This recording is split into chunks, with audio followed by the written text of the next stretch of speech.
mencintai lawan jenis, mencintai para wanita itu bukan musibah.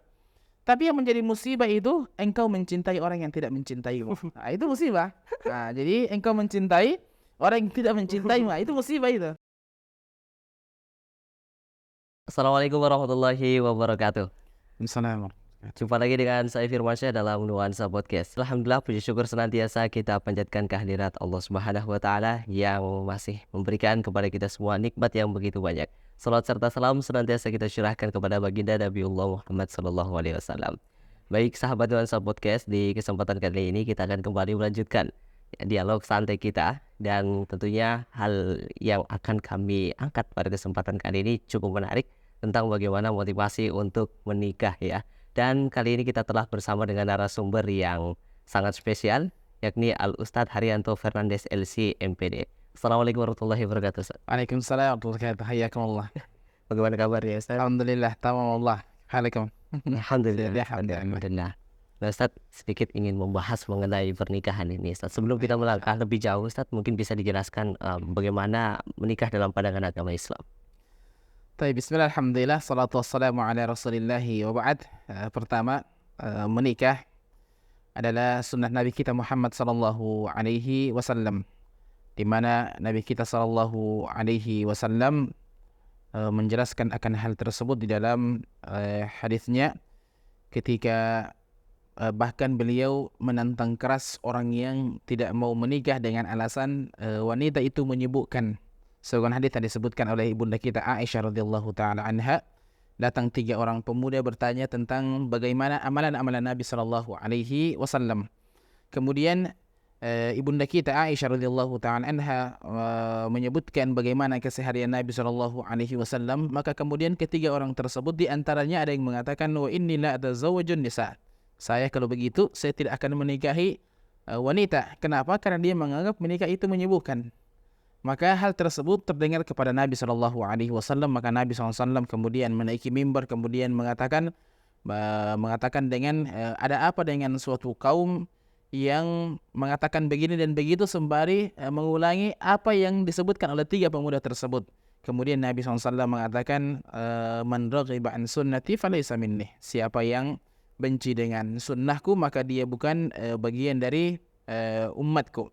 Kemudian Nabi SAW justru memerintahkan kita untuk menikah. Beliau SAW mengatakan, tazawwaju al-wadudu wal-walud.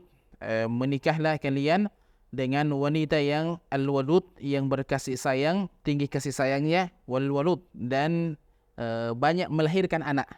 Hadis ini disebutkan oleh Anas bin Malik radhiyallahu taala anhu, dan di antara asbabul wurud dari hadis ini adalah datang seorang pemuda kemudian mengatakan, ya Rasulullah, inni asabtu imra'ah. Saya ini jatuh cinta atau sudah terperangkap hati saya kepada seorang wanita yang memiliki kecantikan luar biasa dan memiliki harta yang luar biasa. Tapi dia, wanita tersebut ini mandul. Maka apa yang harus saya lakukan? Apakah saya menikahinya? Maka Nabi SAW mengatakan jangan. Datang juga orang lelaki yang kedua, juga cinta kepada wanita yang sama. Mengatakan, ya Rasulullah, saya juga suka sama wanita ini karena kecantikannya dan hartanya. Apakah saya harus menikahinya? Maka Nabi SAW mengatakan, lah, tidak.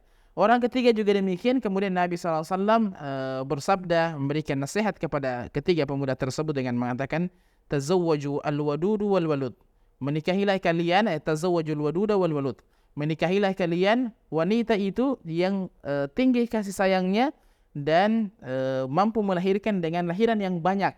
Kenapa? Karena Nabi SAW mengatakan, fa inni mukathiru bikumul umama yaumal qiyamah. Karena aku akan menjadi orang yang bangga dan berbahagia dengan jumlah kalian di hari kiamat yang amat sangat banyak. Maka tentu kita saling memotivasi satu dengan yang lain untuk menikah atau menikah lagi, menikah lagi bagi yang mampu, dan mampu bukan hanya sekedar finansial, tapi tentu juga mampu memposisikan diri di antara dua kobaran api yang dahsyat, maka silahkan dia menikah lagi. Tapi kalau tidak, maka hendaknya dia berpikir kembali dan cukupkan dengan satu istri saja. Barakallahu fikum. Lalu bagaimana Ustadz dengan orang yang sebenarnya sudah berniat untuk menikah, akan tetapi kondisinya tidak mendukung, entah itu dari uang, materi yang belum bisa dipersiapkan, Ustadz? Baik, tentu ini adalah rahmat dari Allah Subhanahu wa taala. Nabi kita sallallahu alaihi wasallam mengatakan rahimahallahu imra'an, semoga Allah merahmati seorang manusia, seorang hamba yang dia sadar atas kekurangan dirinya. Hanya saja dengan kekurangan tersebut bukan berarti kalau begitu saya begini-begini saja. Tentu kita harus berusaha. Kita harus berusaha. Misalnya saya ingin menikah dengan target-target tertentu misalnya. Maka target-target tersebut catat dan usahakan harus dicapai. Kami dahulu masih seperti antum belum menikah. Kami buatkan target di usia 23 tahun harus menikah. Dan ternyata alhamdulillah target tersebut tercapai. Kami menikah di usia 23 tahun. Dan itu target-target yang harus kita lakukan, kita catat agar menjadi planning ke depan. Kalau tidak, kita berjalan mengambang. Bahkan ada orang sampai tidak sadar 40-an, 50-an, bahkan sudah mendekati pensiun, baru sadar kalau dia belum menikah. Jadi setiap kita tentu menjadi orang yang normal, orang yang butuh terhadap lawan jenis. Orang butuh terhadap lawan jenis. Bukan sama jenis ya, na'udzubillahi min dzalik. Sebagaimana dilakukan oleh kaumnya Nabi Lut. Jadi kita orang normal itu butuh dengan para wanita, dan sebaliknya para wanita yang normal juga butuh kepada para lelaki. Dan ini hal yang menjadi fitrah bagi setiap insan untuk saling cinta dan dicintai.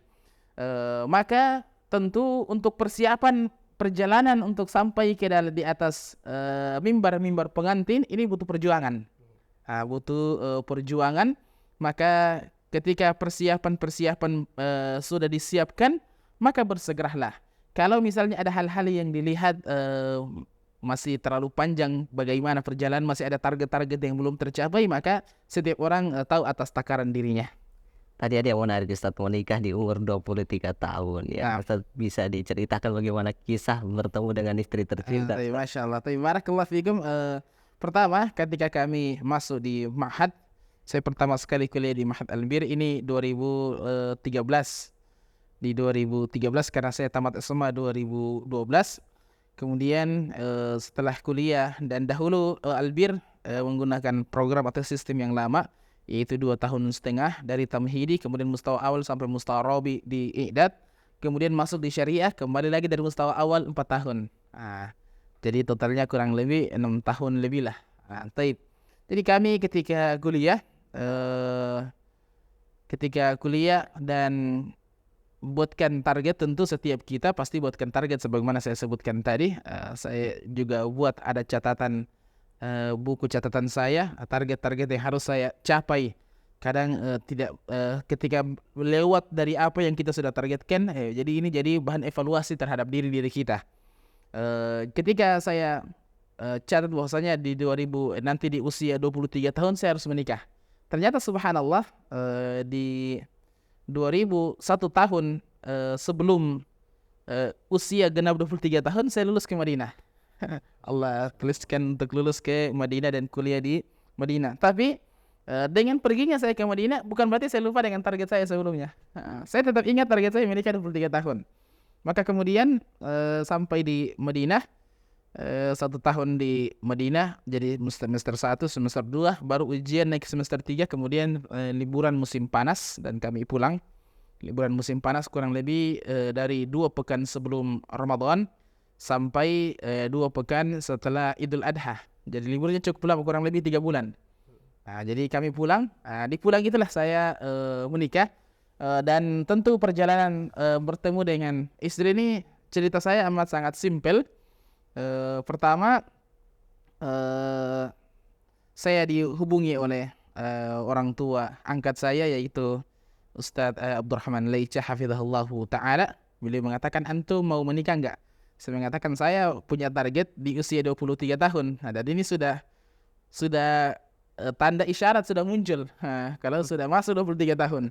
Maka beliau mengatakan ada akhwat dari Nrekang yang tinggal di rumah, bisa ini lamarkan untuk antum. Saya mengatakan tafadhal Ustaz, kalau dia jodoh saya insyaallah Allah mudahkan. Jadi saya pribadi tidak ribet sebagaimana mungkin sebagian orang harus ta'aruf bertahun-tahun, harus nazar semua wanita yang dia inginkan. Kalau saya pribadi enggak, karena saya punya target bahwasannya kalau kita semakin memperbaiki diri kita, maka Allah akan mempertemukan dengan pasangan yang baik-baik. Dan itu janji dari Allah Subhanahu wa taala, at-thayyibuna lit-thayyibat. Orang-orang yang baik-baik akan dipasangkan dengan yang baik-baik, dan sebaliknya al-khabithina lil-khabithat. Orang-orang yang buruk juga akan dipertemukan dengan yang buruk. Maka ketika antum bermujahadah untuk senantiasa memperbaiki diri antum, maka yakinlah Allah tidak pernah mengingkari janjinya. Allah akan pertemukan dengan pasangan yang baik-baik. Maka singkat cerita, diuruskan semua dan saya pulang ke Indonesia.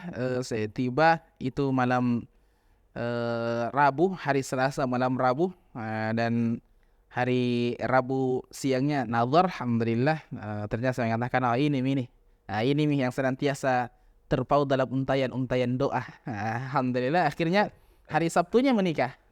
Jadi hari Rabu nazar, hari Sabtunya menikah di tanggal 10 Ramadan.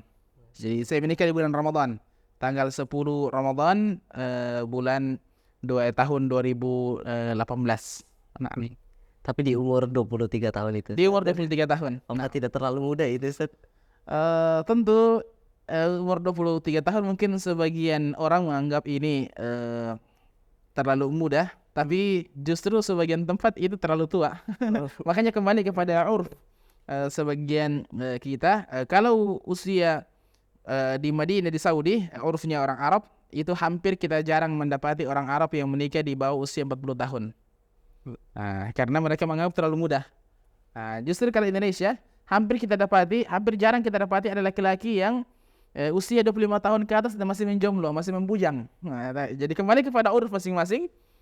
Jadi bahkan kalau kita lihat flashback sebelumnya, ibu saya itu menikah di usia 15 tahun. Mertua saya juga demikian. Cerita kisahnya, mereka menikah di usia yang amat sangat muda. Artinya justru ini sudah ada sedikit pergeseran dari usia belasan sudah menjadi usia 20-an. Jadi kalau kembali kepada urf suatu tempat masing-masing, apakah hal tersebut menjadi hal yang mungkin tabu atau tidak, kembali kepada urfnya masing-masing. Allahu a'lam. Sebelum dan juga setelah menikah, Ustaz, dalam proses belajar itu apakah ada perubahan, Ustaz, yang tadinya mungkin sangat semangat dalam belajar sebelum nikah? Kemudian apa perbedaannya setelah menikah? Mungkin sebagian orang mengatakan bahwasannya menikah itu menyibukkan. Bahkan sebagian murid-murid Imam Asy-Syafi'i mengaduh dan mengeluhkan kepada Imam Asy-Syafi'i karena sebagian thalabatul ilm di masa itu menikah lebih awal. Artinya mereka menginginkan antum selesaikan dulu, kemudian setelah selesai, mungkin setelah punya pekerjaan, baru menikah. Tapi Imam Asy-Syafi'i tidak mengingkari bahwasannya orang normal memang mencari pasangan. Maka beliau mengatakan dalam bait-bait syairnya, beliau mengatakan, aktsarun nasu fin nisa'i wa qalu inna hubban nisa'i jahdul bala'i. Betapa banyak orang-orang yang mengatakan bahwasannya mencintai wanita lawan jenis itu adalah musibah terbesar dalam hidup. Maka beliau mengatakan, laisa hubbun nisa'i jahdan. Mencintai lawan jenis, mencintai para wanita itu bukan musibah. Tapi yang menjadi musibah itu engkau mencintai orang yang tidak mencintaimu. Itu musibah. Jadi engkau mencintai orang yang tidak mencintaimu, itu musibah itu. Baik. Jadi ketika menikah, kita harus tahu bahwasanya kita terus berjalan di atas rel yang saat ini kita lakukan saat ini. Misalnya dalam keadaan thalabatul ilm dan juga dalam keadaan menikah, maka kita harus tetap berada di atas tujuan kita, yaitu thalabatul ilm. Dan untuk menyempurnakan sebagian dari keimanan kita menikah. Jangan sampai justru setelah kita menikah semuanya menjadi berjalan bukan di atas tujuan awal. Ini menjadi musibah sebenarnya. Jadi setiap orang itu tahu atas takaran dirinya. Kalau misalnya dia lihat, saya kayaknya harus menikah karena sudah darurat sekali. Misalnya sebagian orang mungkin tidak bisa lagi fokus karena fitnah wanita di masa ini yang kita tidak pungkiri begitu dahsyat. Bahkan kalau kita buka medsos misalnya, yang tampil itu banyak sekali para wanita. Belum lagi sebagian para wanita-wanita yang mungkin suka iseng chat para lawan jenisnya. Belum lagi iman kita juga ini yanqus wa yazid. Ya, sebagian teman-teman biasa bercanda, yanqus katsiran wa yazidu qalilan. Berkurangnya banyak, naiknya sedikit. Maka setiap orang tahulah takaran dirinya. Kalau misalnya dia merasa bahwa harus menikah, dan ini sudah darurat sekali, maka silahkan dia menikah, tapi dia jangan lupa poros awalnya ketika dia berjalan. Tapi kalau misalnya dia mengatakan, kayaknya saya selesaikan dulu studi saya dan saya masih bisa bersabar, maka ini jauh lebih baik. Ini jauh lebih baik, artinya dia selesaikan studinya, kemudian sembari dia menikah. Jadi kembali kepada takaran setiap orang, dan sebagian para asatidzah sering bercanda dalam kelas waktu kami masih kuliah. Mereka mengatakan bahwasanya fakir ma'isyah qabla an tufakkir Aisyah. Artinya berpikirlah untuk mencari kehidupan, artinya makan minum untuk diri antum dan keluarga antum sebelum antum memikirkan anak gadis orang yang bernama Aisyah. Tayyib, barakallahu fikum. Luar biasa pembahasan mengenai pernikahan ini, Ustaz. Ada statement Ustaz, katanya ada orang yang beranggapan ingin menikah nanti kalau sudah punya mapan, Ustaz. Nah, kira-kira bagaimana dalam agama Islam, Ustaz? Tapi tentu setiap orang bisa berstatement dan bisa membangun di atas prinsipnya masing-masing, dan kami tidak menyalahkan akan hal tersebut. Tapi kembali kepada apakah prinsip yang saya pegang ini sejalan dengan prinsip yang dipegang orang lain atau tidak. Mungkin saya masih bisa bersabar. Mungkin saya masih bisa bersabar untuk belajar. Mungkin saya masih bisa bersabar untuk menahan gejolak syahwat yang senantiasa membludak. Tapi orang lain belum tentu. Maka setiap orang kembali kepada dirinya, apakah dia masih bersabar atau tidak. Bahkan sebagian para teman-teman kelas waktu itu yang bertanya kepada beberapa dosen kami di kelas, mereka mengatakan, ya Syekh, kami jauh dari istri. Setelah mereka menikah jauh dari istri, kadang kami melakukan istimna, onani, na'udzubillah. Tapi Syekh, apa jawabannya? Syekh mengatakan bahwasannya antum wajib pulang setiap liburan. Wajib pulang setiap liburan. Kenapa? Karena antum melakukan istimna, artinya onani, itu tentu dosa. Tentu kita melakukan suatu dosa, dan itu kezaliman terhadap diri. Dan antum sudah menikah, juga kezaliman terhadap diri. Kalau antum bisa datangkan istri, maka itu jauh lebih baik. Kalau tidak, maka antum bersabar untuk 6 bulan, karena setiap liburan semester itu ada libur. Jadi harus pulang.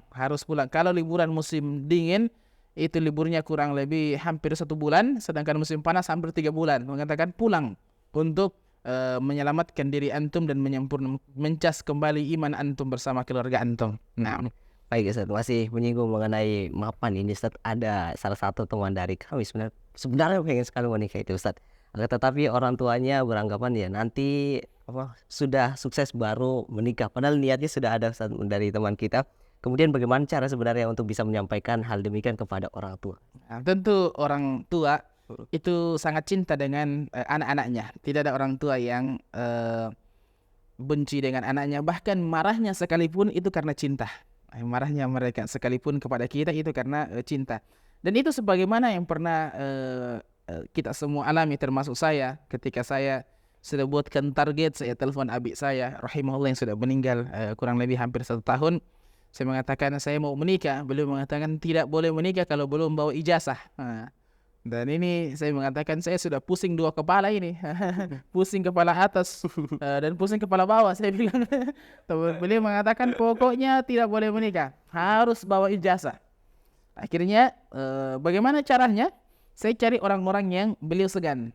Kebetulan abi saya itu sangat segan dengan Ustadz Abdurrahman Leica, Ustadz Salim Ahmad, Ustadz Sudarman. Itu beliau sangat segan karena beliau anggap guru-gurunya, walaupun beliau lebih usia.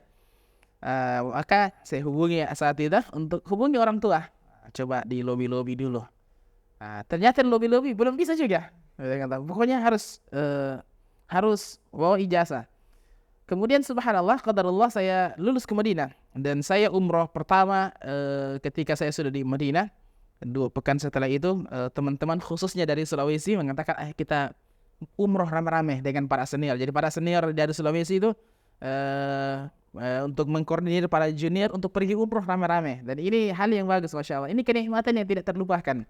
Antum kalau tiba di Madinah, itu para senior antum itu subhanallah, mereka sambut antum lebih nikmat daripada penyambutan seorang kakak terhadap adiknya. Dekat sekali, bahkan seperti kami ini bukan orang asing, berada di keluarga sendiri. Apalagi ini Sulawesi. Padahal saya ini tersulawesi kan. Selalu saya bilang saya ini tersulawesi kan karena asalnya dari Flores. Saya nanti tinggal di Sulawesi di 2012. Di bulan Mei saya tiba di Makassar, dan di situ saya tinggal pertama di Sulawesi, khususnya di Kabupaten Goa. Singkat cerita, sebelum saya jalan, saya tanya kepada saat itu, saya mengatakan, bagaimana ini? Saya mau sekali menikah. Mereka mengatakan, abi antum ini masih pada prinsipnya, kalau pulang harus bawa ijazah. Tapi, kata tapinya ini menjadi makhraj, seperti istilahnya furjatan li, jalan keluar bagi saya ini. Saya bilang, ini kesempatan, ada kata tapinya. Apa tapinya, Sun? Di antara doa-doa istijabah yang ketika antum berdoa itu langsung diijabah. Apa itu? Ustaz mengatakan di antaranya apa lama kita sebutkanlah ketika antum pertama sekali melihat Ka'bah, melihat ainiyah ya, bukan di televisi, melihat langsung, itu tempat istijabah, langsung minta apa yang antum minta. Jadi di kepala saya itu ketika mau pergi umrah pokoknya lihat Ka'bah berdoa. Pas saya lihat Ka'bah saya mengatakan, ya Allah, saya mau menikah, mudahkan ya Allah, lunakan hati abi saya untuk dia terima saya mau menikah. Subhanallah, setelah saya umrah, bapak saya telepon mengatakan, Ari, antum boleh menikah. Antum sudah boleh menikah. Karena rekomendasinya sudah diterima, artinya sudah di lobby dan tembus. Itu tentu juga usaha dari asatidz dan juga kita berdoa. Jadi kita selalu menggantungkan bahwasannya kita setelah berusaha kita juga berdoa. Jangan kita andalkan saja kekuatan tanpa kita berdoa. Jadi alhamdulillah ternyata saya mengatakan, oh kalau begitu disegerakan. Saya pulang saya menikah langsung. Alhamdulillah pulang menikah. Pulang langsung menikah, alhamdulillah. Masya Allah, tabarakallah Ustaz. Tapi ada sedikit ya Ustaz yang agak membuat anak muda sekarang ini semakin pesimis untuk menikah Ustaz. Ya karena kita tahu mungkin biayanya yang lebih tinggi Ustaz, menyulitkan bagi kaum laki-laki itu sendiri Ustaz. Mungkin mereka bisa menikah dengan uang yang banyak begitu Ustaz. Bagaimana dengan kita ini Ustaz yang kondisinya yang mungkin agak di bawah Ustaz? Baik, Masya Allah. Pertama, setiap perjalanan dalam hidup ini butuh biaya. Setiap perjalanan dalam hidup ini butuh biaya. Hatta kita parkir motor bayar 2.000. Jadi semua tidak terlepas daripada namanya biaya. Apatah lagi ini menikah. Apalagi menikah dan dianjurkan untuk diiklan, diumumkan. Tentu tidak memakan biaya yang sedikit, pasti banyak. Maka antum harus punya planning ke depan. Kemudian sembari planning tersebut berjalan, antum juga harus pandai menabung. Jadi menabung pangkal kaya. Antum harus pandai untuk menabung, terus menabung. Kemudian ketika antum sudah menikah, terkadang memang tiba masa biasa, bukan hanya tiba akal, juga tiba masa isi dompet biasa kering. Dan ini pernah kami alami. Saya waktu di Madinah, Ustadz Rahman telepon mengatakan bahwasannya ini sudah sudah lamaran dan mereka minta 30 juta. Kemudian keluarga perempuan siap membantu dengan 15, antum siap 15. Saya berpikir di mana ambil 15 juta ini? Dan itu saya berpikir di mana 15 juta. Akhirnya saya di kelas saya berpikir bagaimana caranya saya mau seperti Indonesia, istilahnya kita patung-patungan, bantu-bantu. Saya tanya ada teman akrab saya, beliau bernama Ahmad Sinani. Beliau sarankan, beliau mengatakan orang Arab itu terkenal dengan dermawannya. Orang Arab itu terkenal dengan kedermawanannya. Apatah lagi antum ini mau ibadah, tentu mereka akan bantu. Kalau bisa habis kuliah antum maju ke depan, umumkan antum mau menikah, pasti dibantu. Saya katakan taib.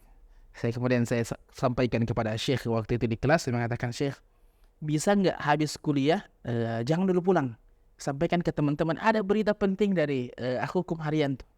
Saya mengatakan boleh. Saya mengatakan berita apa itu sih? Pokoknya penting. Pokoknya saya buatnya penasaran. Jadi saya itu penasaran. Setelah kuliah saya maju ke depan, saya mengatakan, saudara-saudaraku sekalian dimuliakan Allah Subhanahu wa taala, ingat dengan hadis Nabi sallallahu alaihi wasallam. Jadi ini dimulai dengan hadis Nabi sallallahu alaihi wasallam. Innallaha fi auni al-'abdi ma kana al-'abdu fi auni akhihi. Sesungguhnya Allah itu berada pada urusan seorang hamba ketika hamba tersebut berada pada urusan saudaranya. Dan saya punya urusan yang amat sangat penting. Saya sudah melamar undangannya sekian, tanggal sekian, menikah tanggal 10 Ramadan. Kaget mereka mengatakan kita pilih Syekh Ramadan. Ramadan itu menikah. Saya mengatakan undangan sudah tersebar, saya menikah bulan Ramadan. Saya bukan permasalahkan menikahnya, saya belum punya uang. Saya bilang saya belum punya uang dan saya butuh uang untuk pernikahan tersebut. Akhirnya saya keluar dari kelas itu kurang lebih saya bawa hampir 7.000 real. Kalau dirupiahkan hampir 20-an juta, 25 juta lebih. Kalau dirupiahkan ya, kalau kan ada yang kasih 500 real, berarti sudah 500 real itu satu lembar saja 500 real itu sudah 2 juta dengan kurs satu real 4.000. Akhirnya alhamdulillah itu yang kemudian saya kirimkan ke pihak mewakili sebagai keluarga saya untuk persiapan pernikahan, dan itu yang saya pakai untuk menikah. Belum lagi bahkan saya sudah masih di Indonesia, sebagian teman-teman mengirim malahan untuk hadiah buat teman-teman, apalagi saya orangnya ya seperti ini, di kelas juga demikian aktif. Bahkan Syekh sering bercanda bahwasanya antum kalau gaib itu kelihatan sekali kalau gaib. Kenapa? Tenang kelas. Karena saya selalu bikin heboh dan selalu hadir dengan pertanyaan, selalu aktif. Bahkan artinya kita rangkum kebersamaan kelas karena ini saudara-saudara seiman kita. Kita datang dari berbagai negara, ada dari negara Gambia, ada dari negara Kamerun, ada teman akrab saya dari Kamerun. Itu selalu saya bercanda sama dia, uruf orang Kamerun itu kumisnya itu diukir jadi mirip seperti diukir betul. Jadi sering saya bercanda, saya mengatakan min sunnatin Nabi SAW afu lihya wa qassu syarib. Saya selalu bercanda sama dia. Di antara sunnah Nabi SAW itu lepaskan jenggot, dicukur kumis, antum ukir betul kumis jantung. Jadi sering saya bercanda sama dia, tapi karena bercandanya di sisi lain juga bercanda seorang saudara, mereka tidak tersinggung karena mereka tahu siapa Haryanto Farnas sering bercanda sama kami dan sebagainya. Kemudian ada teman saya bernama Muhammad Buba Salim, namanya Dobel Buba Salim itu Syekh Qahtani sering bercanda ketika mengajar fikih. Beliau mengatakan Masya Allah nunshidu qalilan, kita bersyair dulu sedikit dengan nama antum dan sebagainya. Jadi kesempatan Allah pertemukan antum dengan teman-teman antum seiman, dan ini kesempatan mulia untuk antum merajut ukhuwah bersama mereka. Makanya anak kadang heran kalau ada mahasiswa yang teman kelasnya dia tidak kenal. 1 semester, 2 semester dia tidak kenal siapa itu. Bahkan hadirnya teman atau tidak hadirnya teman, dia tidak tahu siapa yang hadir, siapa yang tidak hadir. Padahal seharusnya dia kenal teman-teman kelasnya. Karena apalagi syai'un mahdud, sesuatu yang tentu singkat. Antum di Madinah itu cuma 4 tahun untuk S1. Jadi sesuatu yang singkat kalau antum tidak gunakan untuk bergaul dengan teman-teman, kemudian sisi lain juga murojaah dengan mereka, berbahasa Arab dengan bagaimana orang Arab ketika berbicara langsung. Kalau antum tidak gunakan kesempatan tersebut, ya antum pulang, mungkin antum tidak ada yang antum kenal di sana. Bahkan hadirnya antum atau tidak hadirnya antum hal-hal yang mungkin mereka tidak anggap. Maka jadikan diri antum itu berarti di teman-teman antum, maka insya Allah Allah akan muliakan antum di tengah-tengah mereka. Insya Allah. Tadi ada yang menarik Ustaz, kalau mau menikah patungan istilahnya di Arab Saudi sana. Kira-kira kalau di Makassar ini bisa diterapkan atau tidak? Nah, baik, tentu di Makassar bisa insyaallah. Setiap tempat itu bisa. Artinya ketika antum mau menikah, antum bisa di Madinah khususnya itu ada namanya Maksabul Ali. Itu Maksabul Ali itu Maktabul Ali itu antum tempat pinjam uang. Jadi kalau ada ikhwah yang menikah biasa mereka pinjam di sana. Mereka pinjam di sana. Hanya saya waktu itu saya tidak pinjam karena saya pertama malu-malu juga karena tidak pernah saya datang di Maktabul Ali tiba-tiba muncul antum ngapain, kan tidak enak. Jadi setiap tempat itu bisa insya Allah. Mungkin kita punya komunitas keluarga, kita sampaikan ke komunitas keluarga, saya ini mau menikah, saya butuh dana sekian, kita patungan untuk saling membantu satu dengan yang lain. Kemudian kita punya komunitas kelas misalnya, komunitas pelajar misalnya, kita sampaikan ke teman-teman bagaimana kalau kita buat misalnya usaha pendanaan untuk saya mau menikah, bantu teman mau menikah. Misalnya anggaplah misalnya kita buat satu usaha kecil-kecilan untuk targetkan si fulan mau menikah. Kita buat misalnya roti misalnya, kita jual, kemudian untungnya modalnya kita beli kembali bahan untuk kita buat rotinya, kemudian modalnya hasilnya untungnya kita kumpul-kumpul untuk membantu teman ini. Insya Allah bisa. Insya Allah bisa. Kami ingat betul ketika kami masih aktif di Pramuka waktu masih SMP dan SMA. Itu kalau ada kegiatan-kegiatan pramuka itu kami mengumpulkan dana itu dari usaha-usaha seperti itu. Dari usaha-usaha seperti itu kadang kami pakai keong yang warna keemasan, bekicot itu warna keemasan. Di sungai kami kumpul, kemudian bikin sate keong, kemudian dijual. Dijual untuk kumpulkan dana seperti ini. Artinya kalau hal-hal yang seperti urusan-urusan dunia saja kita mampu kumpulkan dana, kenapa antum tidak bisa kumpulkan dana untuk acara pernikahan antum? Bisa insya Allah. Bisa insya Allah. Allah tabarakallah. Ya terakhir Ustaz mungkin masih mengulas mengenai pernikahan Ustaz, akan tetapi ini lebih kepada rumah tangga Ustaz, untuk mempertahankan rumah tangga yang sudah dibangun itu Ustaz agar berjalan baik-baik saja sesuai dengan apa yang diperintahkan oleh Allah, itu seperti apa Ustaz? Baik, tentu setiap bahtera yang berlayar pasti akan diterpa dengan berbagai ombak yang menghembus, dan ini hal yang sudah menjadi sunnatullah. Jadi perjalanan-perjalanan kita apatah lagi di atas bahtera rumah tangga ini pasti tidak terlepas dari yang namanya cobaan. Tidak terlepas dari yang namanya cobaan, fitnah dan lain sebagainya. Maka seorang yang telah menikah dia harus tanamkan dua hal. Pertama, ayattaqillah wa yasbir. Dia harus bertakwa kepada Allah dan dia harus bersabar. Jadi dia bertakwa kepada Allah dengan menjaga hak-hak pasangan masing-masing. Dia bertakwa kepada Allah dengan mengarahkan pasangannya di atas ketaatan kepada Allah. Dia harus bertakwa kepada Allah di dalam memberikan ma'isyah kepada keluarganya dan lain sebagainya. Dan dia harus juga bersabar. Kalau laki-laki tidak bersabar, maka itulah yang kemudian terjadi bagaimana KDRT dalam rumah tangga. Sebagian lelaki, na'udzubillah, kalau sudah marah, istrinya dijadikan sansak hidup. Ini tentu hal yang sangat amat miris. Makanya istri saya pribadi biasa kalau beliau melihat ada KDRT seperti ini, dia mengatakan kasihan ya sang wanita dipukul oleh suaminya. Dia mengatakan, alhamdulillah saya ini tidak pernah dipukul oleh suamiku. Saya mengatakan tidak mungkin saya pukul, karena artinya akan menjadi viral seorang ustadz memukul istrinya sampai seperti ini. Na'udzubillah. Jadi itulah kemudian kita penting juga untuk membarengi diri kita dengan ilmu. Kalau seseorang tidak memiliki ilmu, tidak membarengi dirinya dengan ilmu, maka tidak akan ada bedanya antara manusia dengan hewan ternak. Kenapa? Karena kalau kita tidak memiliki ilmu dalam membangun bahtera rumah tangga, ujian-ujian dalam hal ini sangat amat banyak. Terkadang kita terjatuh, tergelincir. Bahkan dengan ilmu, orang-orang yang berilmu itu ketika tergelincir dia akan cepat kembali kepada Allah. Orang-orang yang tidak memiliki ilmu ketika tergelincir dia mengatakan, ya sudahlah, mungkin seperti inilah takdirku. Padahal dia yang tergelincir, takdir yang disalahkan. Jadi tentu membarengi diri dengan ilmu juga, kemudian membarengi diri dengan ketakwaan dan kesabaran kepada Allah Subhanahu wa taala.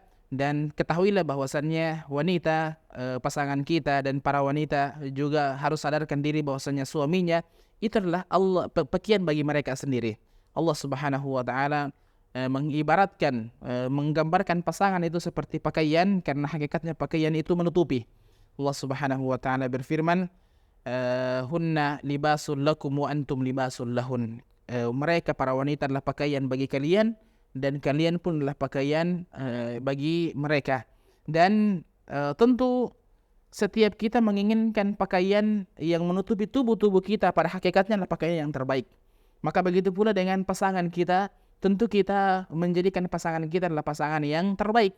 Kita merangkul mereka, menjaga mereka, bukan hanya sekedar menjaga dari panasnya matahari, tapi juga menjaga mereka dari panasnya api neraka. Dan Allah Subhanahu wa taala mengingatkan akan hal tersebut, ya ayyuhalladzina amanu qu anfusakum wa ahlikum nara. Wahai orang-orang yang beriman, jagalah diri-diri kalian dan keluarga kalian dari api neraka. Naam, fadhal. Paling terakhir Ustaz, mungkin ada closing statement buat sahabat Nuansa Podcast. Baik, Masya Allah.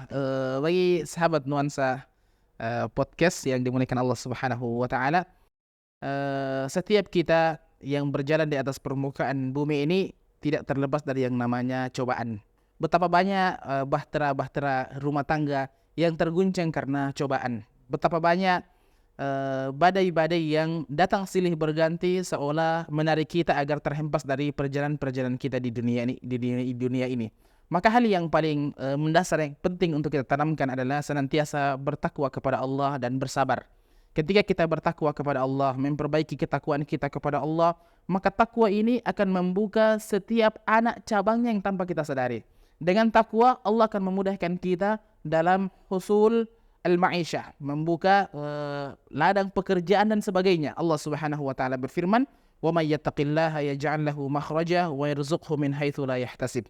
Barang siapa yang bertakwa kepada Allah akan memberikan kepadanya jalan keluar, dan Allah akan memberikan rezeki dari arah yang tidak ia sangka-sangka. Dengan ketakwaan tersebut pula, mungkin sebagian orang ketika ditimpa problematika, mereka kemudian hancur bahtera tersebut. Orang-orang yang bertakwa ketika mereka ditimpa dengan musibah seperti ini, mereka mampu bersabar untuk terus berjalan di atas, membersamai bahtera sebagai nahkoda, pemimpin dalam rumah tangga tersebut. Kenapa? Karena mereka tahu bahwasannya pasangan mereka itu memiliki kekurangan. Istri mereka, anak-anak mereka ini perlu untuk dinaungi dan dijaga. Maka ketika ketakwaan tersebut dijadikan landasan dasar, maka mereka akan berjalan mampu membawa bahtera rumah tangganya sampai di jannah insyaallah taala. Kemudian yang kedua pula menjadi landasan dasar adalah bersabar. Bersabar dalam segala hal. Bersabar ketika kita bahkan cekcok dengan pasangan kita masing-masing, bersabar karena banyaknya penyesalan yang datang karena ketidaksabarannya kita.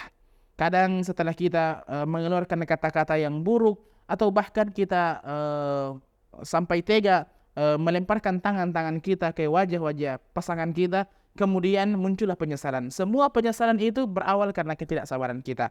Maka bersabarlah, karena pasangan kita adalah manusia sama seperti kita yang tidak terlepas dari yang namanya kekurangan. Para ulama bahasa mengatakan bahwasannya sumyal insanu insanan likathratin nisyan. Manusia itu disebut dengan insan karena lebih banyak lupa daripada ingatnya. Maka ketika pasangan kita lupa dan sebagainya, maka sabar dan terus mengayominya dengan ketakwaan kepada Allah Subhanahu wa taala. Barakallahu fiikum. Masya Allah, tabarakallah. Alhamdulillah telah bersama-sama kita dengarkan ya diskusi kita atau dialog santai di kesempatan kali ini. Rupanya diskusi atau dialog ini Ustaz kayaknya kaya akan daging semua ini Ustaz ya. Ya semoga ini bisa bermanfaat sahabat dan sahabat podcast, dan kurang lebihnya mohon dimaafkan. Atas segala perhatiannya kami ucapkan banyak terima kasih. Assalamualaikum warahmatullahi wabarakatuh. Waalaikumsalam warahmatullahi wabarakatuh. Hayatullah.